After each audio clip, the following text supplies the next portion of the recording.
오늘은 에스겔서 48장에 나타난 문에 대해서 우리가 살펴보고자 합니다. 이 문이다 그러면 요한복음 10장 9절에 예수님께서 나는 문이다. 누구든지 나로 말미암아 들어가며 구원을 받는다. 이런 말씀을 합니다. 또한 예수 그리스도께서 십자가에 죽으시고 부활하시면서 새롭고 산 길이 되셔다. 우리의 구원의 문이 되시고 새롭고 산 길이 되신 그 예수님, 그분이 문인데 이 성전에 들어가는 문이 동서남북 각각 한 면에 문이 3개씩 이루어져 있습니다. 근데 3개씩 있는 그 문에는 그 이스라엘 12지파의 이름이 써져 있습니다. 하나님께서 광야를 통과하는 이스라엘에게 성막을 지게 하시고 성막을 중심으로 해서 동서남북의 12지파가 누가 어느 쪽에 그들의 진을 치게 하는지 그 모든 것들을 지명하여 주셨습니다. 그래서 지정된 지파가 지정된 장소에 그들이 장막을 그들의 처소가 되도록 진을 쳤습니다. 그런데 그때 당시에 그 성막을 중심으로 진을 친 12지파의 모습은 각 면에 3지파씩 해서 4면이 12지파가 진을 치고 그것은 마치 십자가의 모양을 가진 것 같은 모양으로 그들이 진을 쳤습니다. 그런데 그 십자가의 모양을 따라서 진을 쳤던 그 12지파의 이름이 오늘날도 한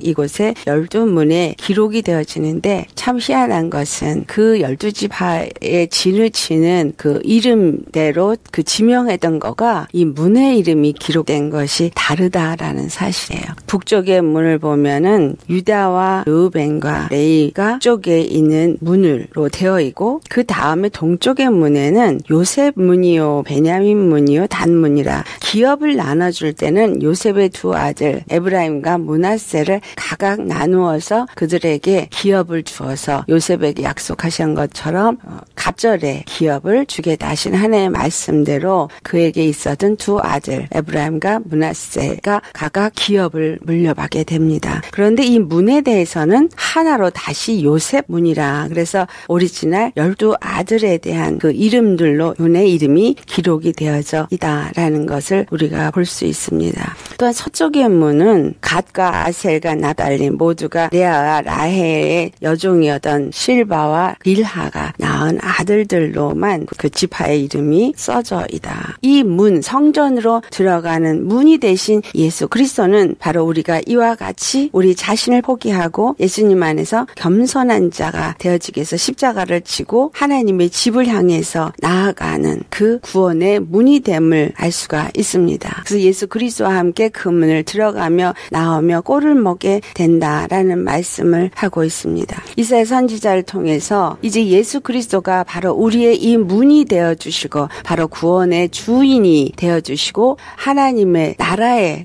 들어갈 수 있는 하나님의 집에 들어갈 수 있는 그 길이 되어질 수 있다라는 것을 이사야서 9장 6절에서부터 7절에 말씀을 합니다. 한 아기가 이제 태어나는데 그는 하나님께서 아들을 우리에게 주신 바 되어져다. 그의 어깨에는 정사를 메우고 그 이름은 기묘자라 모사라 전능하신 하나님이라 영전하시는 아버지라 평강의 왕이라 이렇게 부르시게 된다라고 말을 합니다. 그런데 그 정사와 그의 평강이 무궁하고 그가 다윗의 왕위를 가지고 이 땅에 와서 그의 나라를 세우시고 그 나라에 군림하게 되실 것이라는 것을 예언합니다. 예수 그리스도께서 바로 유다의 후손으로 오셔서 다윗의 왕자를 세우시고 왕중 왕이 되시고 그의 나라를 국에 세우시고 영원히 정의와 공의로 그것을 보존하심으로 여호와의 그 뜻이 예수 그리스도를 통해서 이루어지게 될 것을 말씀합니다. 구원의 문이 되시는 예수님이 바로 나의 구원이 되신 사람. 내가 예수님의 음성을 듣고 그가 인도하는 대로 어디로 인도하든지 그를 따라가는 사람. 그래서 그 겸손의 과정을 통과하며 자기를 비우는 사람. 이런 사람은 어떤 사람이냐. 오늘 이 문이 어떤 문으로 지어져 있는가가 우리 계시록 21장을 가보면 나옵니다. 계시록 21장에도 동일하게 12절부터 14절에 그 하늘로부터 내려온 그 예루살렘 어린 양의 신부가 되어진 성곽을 보여주시는데 그 성곽에도 동일하게 12문이 있다라고 기록이 되어져 있습니다. 그 문마다 12천사가 그 문을 지키고 있고 그 문 위에 이스라엘의 12지파의 이름이 써 있어서 동쪽에 세 문, 서쪽에 세 문, 남쪽에 세 문, 북쪽에 세 문이 있다라고 말씀합니다. 그런데 14절을 보면은 그 성곽이 12문에 12기초석이다라고 말씀합니다. 12기초석 위에는 어린 양의 12사도의 이름이 기록이 되어져 있다라고 말씀합니다. 이 문의 기초석이 되어지는 곳에 왜 12사도의 이름이 기록이 되어져 있느냐? 그것은 예수 그리스도를 믿고 그 안에서 사도가 되어진 자들에 의해서 그 십자가의 복음이 온 천지에 전파되었기 때문에 그들은 그 문의 기초석이 되어진 것입니다. 그 문이 또한 21절을 보면은 12문은 12진주니 각 문마다 한 개의 진주로 되어 있고 그렇게 말하고 있습니다. 이 12문이 12진주로 되어 있고 그 각 문마다 한 진주로 되어져 있다. 한 진주가 되신 분은 바로 예수 그리스도시죠. 예수 그리스도께서 십자가의 고난을 통하여서 우리의 문이 되어주셨고 그 문은 바로 진주다. 진주가 조개에서부터 아름다운 진주가 생성되기 위해서 그 안에 불순물을 끊임없이 제거하고 그 불순물을 제거하기 위해서 계속해서 진액을 내어놓을 때 그것이 진주라는 아름다운 결정체로 만들어지게 됩니다. 우리가 예수 그리스도 안에서 십자가의 날마다 내가지고 겸손의 훈련을 하는 자, 그래서 하나님 그 집에 들어가기 위해서 나를 포기하고 예수의 생명으로 살고 예수님이 어디로 인도하든지 인도함을 받으며 예수님과 함께 들어가며 나오며 꼴을 먹고 그 생명 안에서 이 땅을 산 자들, 그리스도의 증인의 삶을 산 자들이 바로 12문의 이름이 기록되어지는 이스라엘의 12지파가 되어지게 된다라는 것입니다. 또한 이렇게 이스라엘 영적인 하나님의 백성이 되어지고 12지파에 속한 자가 되어져서 하나님 안에서 그리스도의 증인이 되어진 그러한 자들을 통해서 많은 자들이 하나님께 또 하나님의 집 안에 들어오게 되어진다라는 것을 말씀하고 있습니다.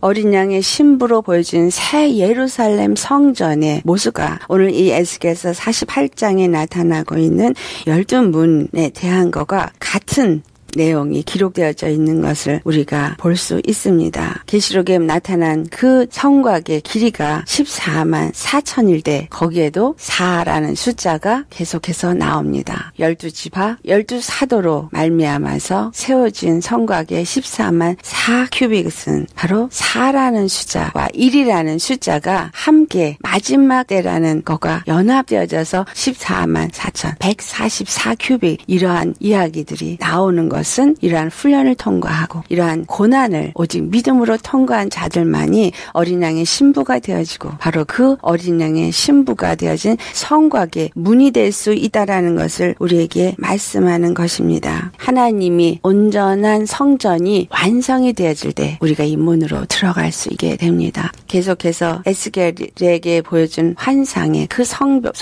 성전과 또 그 성전의 그 식양과 그 모든 것을 얘기한 이후에 이 에스겔서 마지막 장인 48장에 이제 문이 나타나 있고 모든 기업을 다 나누어주고 그 문을 말하고 있는 것은 이제 이 문으로 우리가 들어가며 나오며 하나님 앞에 나아가 예배하는 그러한 삶을 살게 되어질 것을 마지막으로 말씀하고 있는 것입니다. 이것은 모든 성전이 다 지어지게 되어졌을 때 이 문이 진주로 지어진 문이 동서남북 사방에 있게 되어져서 동서남북 사방에 있는 모든 자들이 그 문을 통하여서 하나님의 전에 들어오게 되어진다라는 것입니다.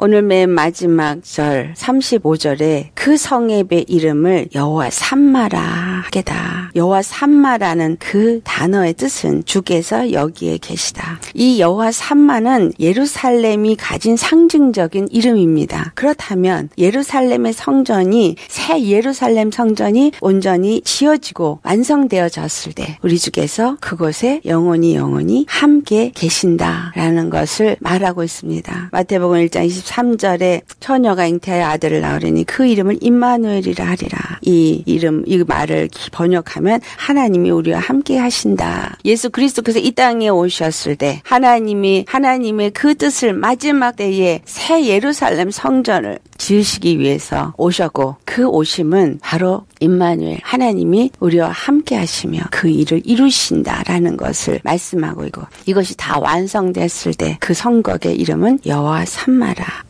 계시록 21장 우리 3절에서 5절을 한번 찾아보시겠습니다. 같이 봉독하시겠습니다. 내가 들으니 보좌에서 큰 음성이 나서 이르되 보라 하나님의 장막이 사람들과 함께 있음에 하나님이 그들과 함께 계시리니 그들은 하나님의 백성이 되고 하나님이 친히 그들과 함께 계셔서 모든 눈물을 그 눈에서 닦아주시니 다시는 사망이 없고 애통하는 것이나 곡하는 것이나 아픈 것이 다시 있지 아니하리니 처음 것들이 다 지나갔음이러라. 보좌에 앉으시니가 이르시되 보라 내가 만물을 새롭게 하노라 하시고 또 이르시되 이 말은 신실하고 참되니 기록하라. 하나님께서 새 예루살렘 성전을 지으시고 사람들과 함께 거하시면서 그는 하나님이 되시고 그를 따른 어린 양의 신부가 된 자들은 하나님의 백성이 되어져서 친히 그들과 함께 영원히 함께 하실 것을, 그래서 다시는 눈물이 없고 애통이 없고 곡하는 것이나 아픈 것이 없고 모든 것들이 새롭게 됨을 잊게 된다라는 것을 이렇게 말씀하고 있습니다. 이 에스겔에 나타난 새 성전, 그리고 그 새 성전에 들어가는 문이 되어지는 것은 이 모든 성전의 지으심이 맞춰지게 되어져다. 그것이 다 맞춰졌을 때 계시록 21장 22절을 가보면 성 안에서 내가 성전을 보지 못하였으니 이는 주 하나님 곧 전능하시니와 및 어린 양이 그 성전이심이라.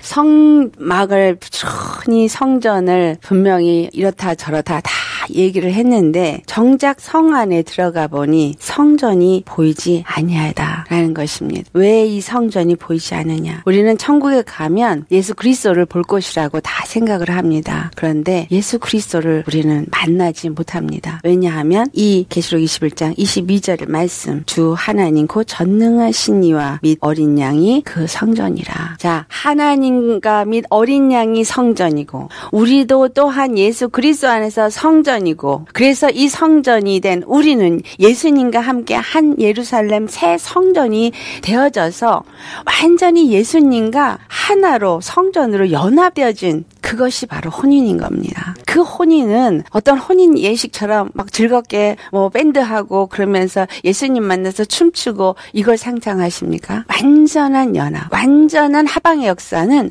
완전히 예수님 안에서 한 성전이 되어지는 것입니다. 그래서 바로 우리가 그의 성전이고, 또한 우리는 성전된 자로서 예수님을 이미 만난 자요, 예수님 안에서 하나가 된 자가 되어지는 것이다 라는 사실이에요.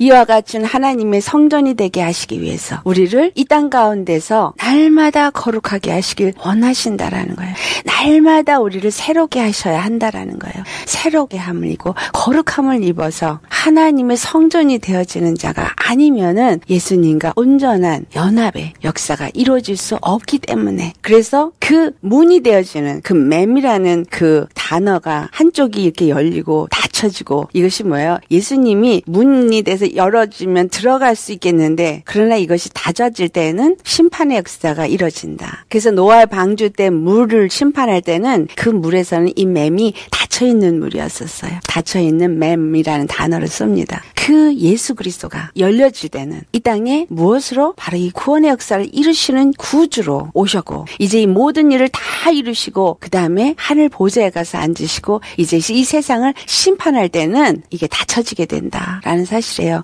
우리가 구원받을 영혼들이 예수 그리스도 안에서 정말 그 날렛이라는 사라는 그 의미를 가진 자들, 그 훈련, 자기를 포기해야 되고 고난의 길에 동참해서 겸손한 자로 훈련을 받아서 이제 하나님의 보좌에 들어가고 예수님과 한 몸으로 채워지고 한 성전이 되어졌을 때는 이 맴은 닫혀져요. 닫혀질 땐 이 땅에 심판이 이루어지게 된다. 그래서 그 심판은 바로 이 시대에 지금 함께 이루어지고 있다는 걸 우리가 아셔야 합니다. 하나님의 심판이 점점 강도를 높여가는 것과 같이 하나님의 구원의 역사도 점점 그 일을 함께 이루어 가시면서 돌아오가 있는 자가 있느냐 하면 세상으로 더 나아가 나아가는 자가 있어서 양과 염소를 가르는 일을 주님이 지금 하고 계십니다. 그래서 지금 우리가 해야 할 일은 회개하고 돌이켜서 성전으로, 거룩한 성전으로 지어져 갈 수 있기를 주님이 원하시는 것이고, 우리는 그렇게 되기 위해서 더욱더 예수님의 십자가 앞에 나아가는 자가 되어야 합니다. 반드시 이 성전의 문은 아무나 되어지는 것이 아니라는 것을 아셔야 합니다. 진주만이 그 문이 되어진 건 그만큼 죄와 싸우되 피 흘리기까지 싸우고 고난에 동참한 자, 그런 자만이 예수 그리스도의 고난에 동참함으로 예수 그리스도 안에서 상속자가 되어지고 그들이 하나님의 성전이 되어져서 하나님이 그들과 함께 영원히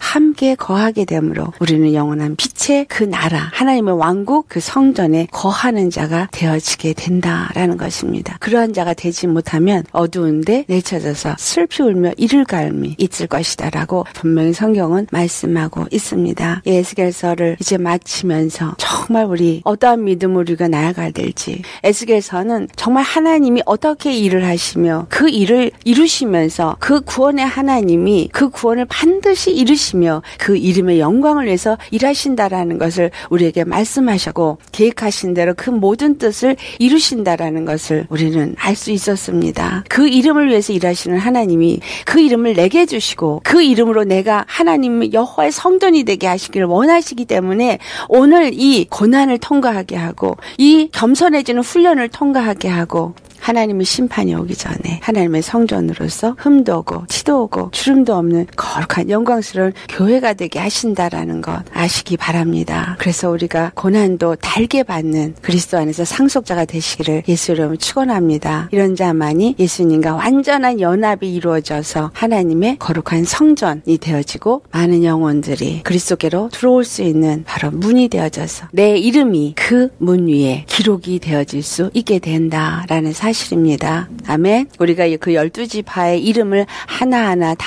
살펴볼 때 그 문에 그 이름의 의미가 다 있습니다. 그와 같은 믿음이 우리에게 있기를, 그래서 정말 주님을 만난 기쁨, 성공하니서 그 영광 가운데 들어가는 기쁨이 저와 여러분의 것이 되시기를 예수 이름으로 축원합니다.